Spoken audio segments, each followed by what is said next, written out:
ఇంక్లాబ్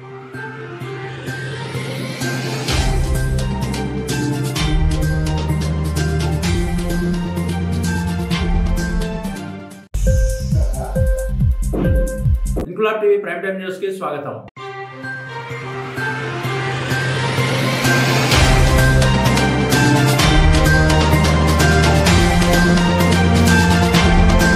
ఇంటి పెద్ద దిక్కును కోల్పోయి నిరాశ్రయులైన నిరుపేదలను ఆదుకునేందుకు కూటమి ప్రభుత్వం పౌస్ పెన్షన్లను అందజేస్తుందని జగ్గంపేట ఎమ్మెల్యే జ్యోతుల నెహ్రూ అన్నారు. కాకినాడ జిల్లా కిర్లంపూడి మండల పరిషత్ కార్యాలయంలో ఎంపీపీ తోట రవి అధ్యక్షతన ఎంపీడీఓ బి హరికృష్ణ పర్యవేక్షణలో జరిగిన స్పౌస్ పెన్షన్ల పంపిణీ కార్యక్రమంలో ఎమ్మెల్యే జ్యోతుల నెహ్రూ ముఖ్య అతిథిగా పాల్గొని మండలంలో 191 మంది లబ్ధిదారులకు అందజేశారు. ఈ సందర్భంగా ఏర్పాటు చేసిన సమావేశంలో ఎమ్మెల్యే జ్యోతుల నెహ్రూ మాట్లాడారు. ఈ కార్యక్రమంలో ఏలేరు ప్రాజెక్ట్ చైర్మన్ బస్సా వీరబాబు, మార్కెట్ కమిటీ చైర్మన్ అడప భరత్బాబు, కిల్లంపూడి వీరవరం సొసైటీల చైర్మన్లు తోట గాంధీ, కుర్ల చిన్నబాబు, సర్పంచులు గుడాల శ్రీలత రాంబాబు, వీరంరెడ్డి కాశీబాబు, జ్యోతుల రాంబాబు, మండల ఎంపీటీసీ సమాఖ్య అధ్యక్షుడు అల్లు శివరామకృష్ణ, కూటమి నాయకులు తూము కుమార్, కాళ్ల వెంకటేష్, ఆళ్ల నానాజీ, సూతి శ్రీను, ఆళ్ల శ్రీమనారాయణ, ఉలిసి ఐరాజ్, గోకెడ రాజా, ఆళ్ల బాబులు, బుదిరెడ్ల సుబ్బారావు, గండే కాశీ విశ్వనాథ్, ఇంటి చెల్లారావు, కంటా శ్రీనివాస్, నంది బాలకృష్ణ తదితరులు పాల్గొన్నారు. అప్పటిదాకా ఈ హౌస్ పెన్షన్స్ అన్నాయి గత తెలుగుదేశం ప్రభుత్వంలో 2014 నుంచి 19 వరకు కూడా ఆ కుటుంబ యజమానికి పెన్షన్ ఇచ్చేటటువంటి సంస్కృతి. అలాగే మన ఎమ్మెల్యే గారిని ప్రత్యేక ధన్యవాదాలు తెలియజేసుకుంటూ ఈ అవకాశం ఇచ్చిన పెద్దలకు నా నమస్కారాలు తెలియజేసుకుంటాం.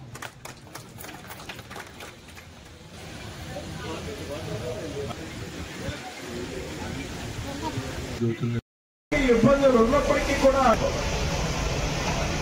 నిన్నదాకా రాజధానిలో నిర్మాణాలు ఆపేసినట్టు 3 ఇటుకలు అక్కడ పెట్టినటువంటి పరిస్థితి ఉందా లేదే? 2 రకాలైనటువంటి విధానంతో సంక్షేమాన్ని నిర్వహించుకుంటూ వెళ్లాల్సినటువంటి అవసరం ఉంటుంది ఏ రాష్ట్ర ప్రభుత్వానికైనా. ఒకటి తాత్కాలిక సంక్షేమం, అలాగే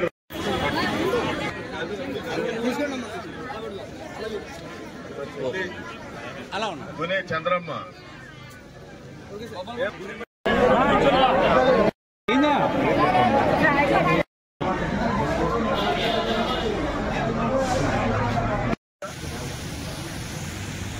అక్కడ బ్రతుకున్నటువంటి ఆ కుటుంబ యజమానికి పెన్షన్ ఇచ్చేటటువంటి సంస్కృతి ఆనాడు చంద్రబాబు ముఖ్యమంత్రిగా ఉండేది.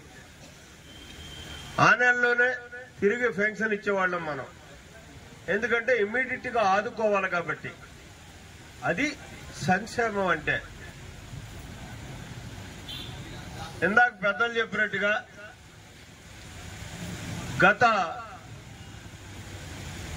2019, 23 వరకు పాలన చేసినటువంటి ప్రభుత్వం వైఎస్ఆర్ కాంగ్రెస్ పార్టీ ప్రభుత్వం ఎప్పుడూ నోరు మైక్ పట్టుకున్నా సరే బాగా ఊదినట్టు సంక్షేమం సంక్షేమం సంక్షేమం సంక్షేమం అనేది. అసలు సంక్షేమం అనే దాన్ని నేను తప్పించి బ్రాండ్ ఉన్నది, వేరొకరికి ఆ హక్కు లేదు అనేటటువంటి విధానంలో మాట్లాడేటటువంటి పరిస్థితి ఉండేది. ఇక్కడ నేను ఆ పెద్ద మనిషిని అడుగుతున్నా, అసలు సంక్షేమం అంటే నీకేమన్నా అవగాహన ఉందా? అవగాహన ఉంటే నువ్వు ఎంతమందిని 5 సంవత్సరాల నీ పరిపాలనా కాలంలో శాశ్వత సంక్షేమాన్ని ఇచ్చి నీ మీద గాని నా మీద గాని ఆధారపడకుండా జీవించడానికి అవకాశం కల్పించావు. ఆ లెక్కలు ఏమైనా ఇప్పుడైనా చెప్పగలదువా? ఎన్ని పథకాలను నిర్వీర్యం చేశాడు.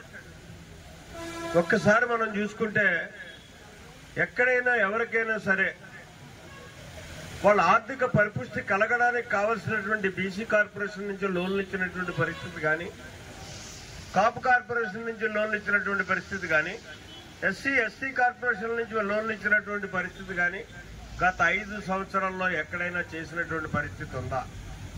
అది శాశ్వత సంక్షేమం అంటే.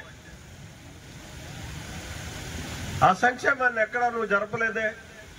ఏ ఒక్కడిని కూడా ఆర్థిక పరిపుష్టి కల్పించి దారిద్ర్య రేఖ దిగువ నుంచి పైకి తీసుకెళ్లేటటువంటి పరిస్థితి చేయలేదే. కేవలం నువ్వు ఓట్లు రాజకీయం చేసుకుని భ్రమంలో మనుషులందరినీ భ్రమంలో పెట్టి ఆ భ్రమలతోటే కాలక్షేపం చేయాలని నువ్వు అనుకున్నావు. కానీ చాలా తెలివైన వాళ్ళు ఆంధ్రప్రదేశ్ రాష్ట్ర ప్రజానీకం 11కు పరిమితం చేసి నిన్ను ఇంటికి పంపించినటువంటి పరిస్థితి. నువ్వు కరెక్ట్ పరిపాలన చేయలేదు కాబట్టే మళ్ళీ చంద్రబాబు నాయుడు గారి పాలన వచ్చింది. మీ అందరి యొక్క ఆశీస్సులతోటి కూటమి ప్రభుత్వం ఈ రాష్ట్రంలో ఏర్పడ్డది. ఏర్పడ్డ తర్వాత ఏదైతే నిజమైనటువంటి సంక్షేమం అని నేను చెప్పడం జరిగిందో ఆ రకంగా ఇవాళ అన్ని కార్పొరేషన్లని కూడా ఎలక్ట్ చేసి ఆ కార్పొరేషన్ల నుంచి మీకు అందరికీ కూడా లోన్లు ఇచ్చేటటువంటి కార్యక్రమాలని ప్రారంభించడం జరిగింది. తొందరలో అవన్నీ కూడా అమల్లోకి వచ్చేటటువంటి అవకాశం ఉంటుంది. ఇప్పటికే చాలా మందిని ఐడెంటిఫై చేయడం, అవసరం ఉన్నటువంటి వాళ్ళని, అర్హత ఉన్నటువంటి వాళ్ళని, వాటి ద్వారా భవిష్యత్తులో మీ అందరికీ కూడా ఆర్థిక సహకారాన్ని అందించి మీ కాళ్ల మీద మీరు నిలబడేటటువంటి పరిస్థితి కల్పించడానికి ప్రణాళికలు సిద్ధం చేసుకుని ఈ ప్రభుత్వం ముందుకు వస్తున్నటువంటి పరిస్థితి ఉంది. అంతేకాదు ఒక పక్క శాశ్వత సంక్షేమాన్ని అందించడానికి ప్రణాళికలు తయారు చేస్తారు. ఇన్క్లాబ్ టీవీ వీడియోలు మీకు నచ్చినట్లయితే లైక్ చేయండి, షేర్ చేయండి, కమెంట్ చేయడం మర్చిపోకండి. సబ్స్క్రైబ్ చేయని వాళ్ళు వెంటనే సబ్స్క్రైబ్ చేసుకోండి. మా వీడియోలు మీరు వెంటనే చూడాలనుకుంటే కింద ఉన్న గంట సింబల్ని గట్టిగా కొట్టండి.